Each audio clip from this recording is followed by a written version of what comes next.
Hi Sparkles!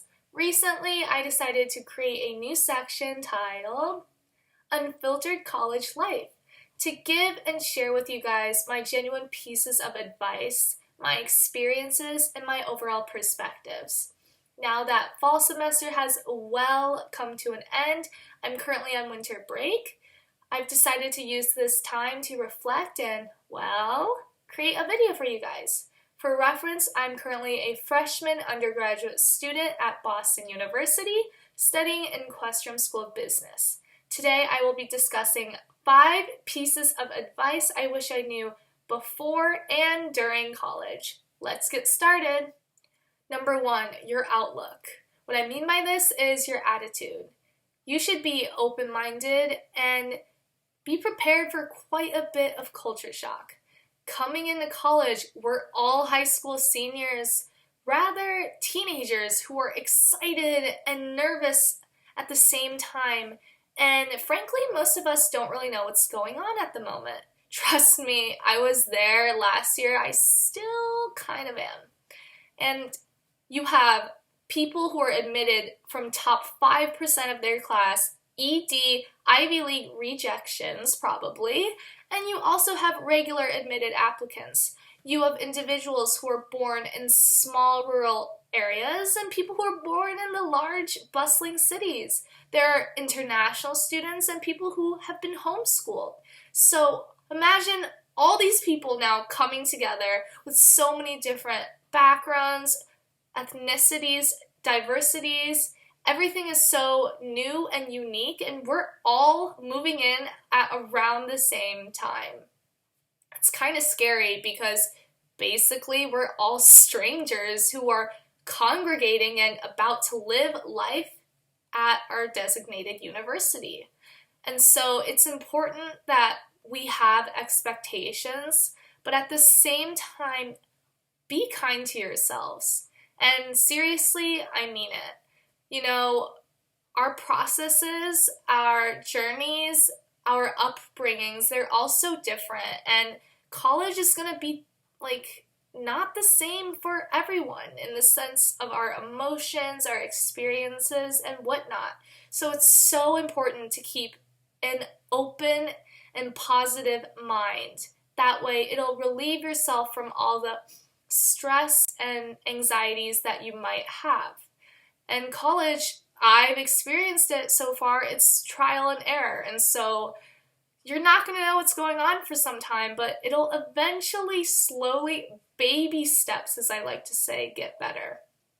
And if it helps, when you're stressed or when you're thinking about college and your career path or whatever, think about that baby childhood self, your innocent self. If you have a picture that you print it out or it's on your phone, look at it. Look at yourself and see, wow, look how far I've come.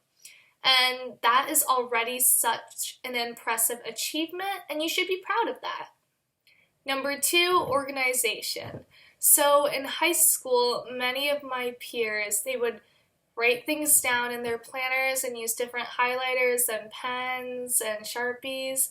But I didn't do any of that, and I didn't find it necessary, and it worked for me. I just honestly remembered everything in my head. But now that I'm in college, I realize I can't do that anymore. It's a lot to juggle at the same time. And if I'm not organized and I don't plan, I feel like the stress and chaos and everything kind of gets to you. So I feel like this is a way that you can get control of your own life, because you can't always control your surroundings, but you can control yourself. So this is something that I definitely recommend doing, whether you're a high schooler, college student, it's just anyone, just do it. It only takes 10 minutes a day, or 10 minutes, yeah, and you can find whatever time slot that works. I know people who are student athletes. There are people with part-time jobs and people in fraternities, and everyone says that this is helpful. I can't favor one over the other, but some strategies people have used or are using include using a whiteboard, using electronic post-it notes on the MacBook, planners, physical ones, to-do list apps, and even taking a piece of paper, writing things down, and taping it on the wall. Like, it all works. So definitely you have to get organized. Number 3, the infamous imposter syndrome. So, for those of you who are unfamiliar, the imposter syndrome, in simple terms, is basically a psychological phenomenon in which one internally feels like they are not enough, they are doubting their self-worth and capabilities. So, I believe it is 100% real, and I experienced it firsthand, especially during the first week of school. Starting on move-in day, which was Sunday, I moved in the morning, and we only had a certain allotted time period, so you had to figure everything out and basically get in, move your things, and then get out for any parents or family members. And that was already hectic on its own, and by the time I was done, that was in the afternoon, and I didn't really do anything because I was exhausted. And then later in the evening, I went to the bookstore and got my textbooks. So that summed up Sunday, move-in day. And then Monday was the first day of school. And so Monday, I went to all my 4 classes and then went straight to my work study. And at my work study place, at towards the end, I just started crying out of nowhere. I basically had a mental meltdown, and I started questioning myself, like, why am I here? I don't think I belong here, which is basically signs of the imposter syndrome, and I didn't realize it later that it was. So I think now, looking back, part of it was probably because, one, I didn't have any time to really adapt to the city. I didn't have time to either explore my classes, walk around, say hi to people, because I was exhausted and on a very strict time schedule.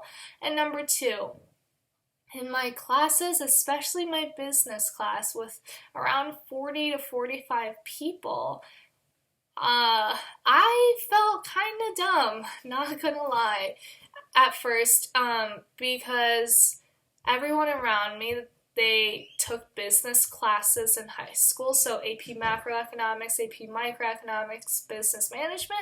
I didn't take any of that. I didn't know I wanted to do business, and so everything was and still kind of is new to me. So while adapting to the stimulus of this city life and moving in, I also was not really educated in this business field and had no really prior knowledge, which made it challenging. And so I think with everything, I just felt really overwhelmed, and that contributed to me feeling like I didn't belong and I wasn't enough. And it's not fun at all.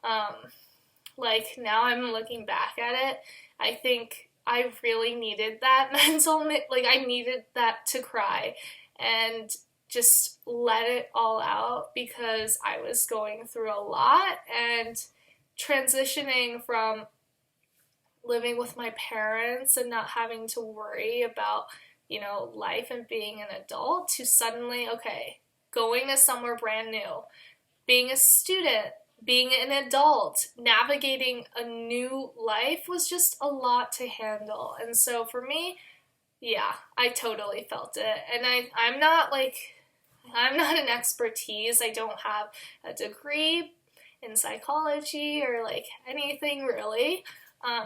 But in my experience, I think letting it out helps so much. You can scream in your pillow. You can go on a run. You can go scream outside in a place. I've done these things. I know people who have done other things to get their minds off.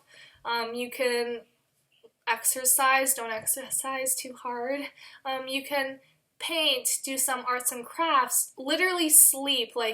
There's so many different coping mechanisms. I'm still figuring out which one works for me, but I definitely think rather than letting everything sit with you and trying to internalize everything, just letting it out. If it's screaming, scream, crying, cry. I don't know, it just makes me feel better. And so for those of you who are going through something like the imposter syndrome or something not like it or having a rough time in life, I would say just let it out and it's going to be okay. For me, part of me still feels like an imposter at times, but I'm slowly figuring it out. And I think, as cliche as this is, I think time really helps. So don't worry, you're not alone. Like, I'm here, I'm going through it. I'm sure so many other people are as well, and it's going to be okay. Number 4, relationships, both friendships and intimate relationships. So, as I've said previously, that everyone is kind of in the same boat, and we're all rushing to make new friends, get involved, and just get to know people. So there's gonna be like a hot period, so to speak. I would say the first month or so, where everyone is trying to do everything, go to parties, go out, go attend these clubs, like the school, like BU, for example, it actually encourages that. We have like an activity fair where you can, like incoming freshmen like me, we all went to different booths and checked different clubs and activities out on campus. So while everyone is, hyped up, that's happening. And some of the first people that you'll meet are, like for me, my roommate was someone I first met, people on my floor because I saw them every day, and then also people in my classes who you sit next to. So you eventually start to get to know them a little bit better, and I would say that's where like the first friendships start. But afterwards, once you kind of get into a little bit of a routine, start going to your classes, you see, okay, who do I mesh with well and whose schedule is kind of comparable to mine, and you kind of go from there. Something that I have found strangely different that a lot of people, worry about is lunch, cafeteria, the dining hall. So in high school, a lot of people were worried about sitting alone. Frankly, I didn't really care. But this was a big deal to a lot of people, and it gave a lot of anxiety having to sit alone. So they would text, we would text and say, like, okay, do we have the same lunch wave? Like, hey, let's meet up, yeah. But actually in college, eating alone is so normal. I would actually say 90% of time, most people are eating by themselves. I think it's just a lot to coordinate with people because everyone's schedules are so different. And personally, I don't find it to be that big of a deal because for me, I eat and then go. Like it isn't really a social period for me, I would say. So that is a big difference that I would say is quite different from high school and in the past, and might be a little bit shocking. So at first it may be a little scary to eat by yourself, but it's not a big deal. Once you do it over and over again, you realize no one's watching, no one cares, everyone's busy and tired. So that's friendships. And then intimate relationships. So something that I found is that there's like a cuffing season, and that happens late October, November, December. So when it starts to get cold and everyone's looking for someone, you start to see couples everywhere in the dorms, elevators, walking to class, sidewalks, everything is happening. A lot of PDA. So for me, I'm no one to say anything, but for me, I would say, no, you're not in a rush to get into a relationship. I mean, if you are, go for it, but like personally, I'm not in a rush. I'm still trying to figure out and get used to the living area, and I think a lot of people are as well. So if you really want to, go for it. There's a lot of people and so many people you meet, so that could be a great possibility. But for people who aren't ready yet, like, that's okay. Like, it's only 2.5 to 3 months in of college. Like, you're not even, like, for me, I don't personally feel like that's my home. I still feel like home is my home, not college dorm. So take your time. Cuffing season may happen. You might feel lonely at night. you know, it's okay. There are a lot of other people. And just go with your own flow. I would say, like, you can get picked up by everything that's going around, but just, you know, go with your own flow and what you're comfortable with. Number 5, the most important factor would be your health.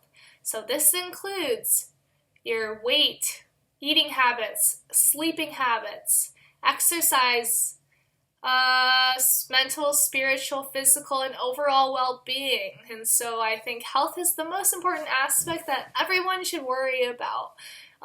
Coming from a student, from high school to college point of view, in high school, I didn't really, care much about my health in the sense that I didn't get enough sleep. So I, like many of you out there, I procrastinated because I could, the night before, 2 nights before, you could get it done. And you can't do that anymore in college. I learned the hard way because, for example, my microeconomics class, we have 3 exams only, and no homework, no participation, just nothing else. We had midterm 1 and midterm 2 and our final, and the midterms are both, added up in total were worth 60%, and the final was worth 40%. And so there's not much room for error, and it's hard to cram everything in and review all the material in just 1 or even 3 days, because the amount covered in college, comparing it to high school AP and IB classes, it is, I think, twice as more or heavy and detail oriented. So it makes it really hard to, be successful in a test, paper, project, whatever. It's just hard to if you don't give yourself enough time, and that causes you to kind of not have healthy eating and sleeping and exercising, habits that decrease the overarching productivity of yourself as a student, which is not good for yourself, and it makes you feel bad about yourself, and I've experienced it. So I definitely 110% recommend sleeping 8 hours, at least 8 hours, maybe less, 7 to 9 hours. Try. Don't stay up and procrastinate if you can. Try to start early studying. Number 2, drink enough water. And this is so cheesy, but water really helps you. Your body is made up of mostly water, and so you don't want to pass out, which would, be really bad. Number 3 would be exercising. So trying to do any form of exercise is, at least for me personally, I would say 3 times a week, 3 or 4 times a week. Go to the gym, go take a run, do some at-home exercises, YouTube videos, just exercise. I think all these things contribute to your overall success as a student and your quality of life. So health is so important. So that's the end of this video. Thank you for watching. And a quick disclaimer, everything said in this video is from my own experience. By no means am I an expert in, any field, and please take everything with a grain of salt. Bye!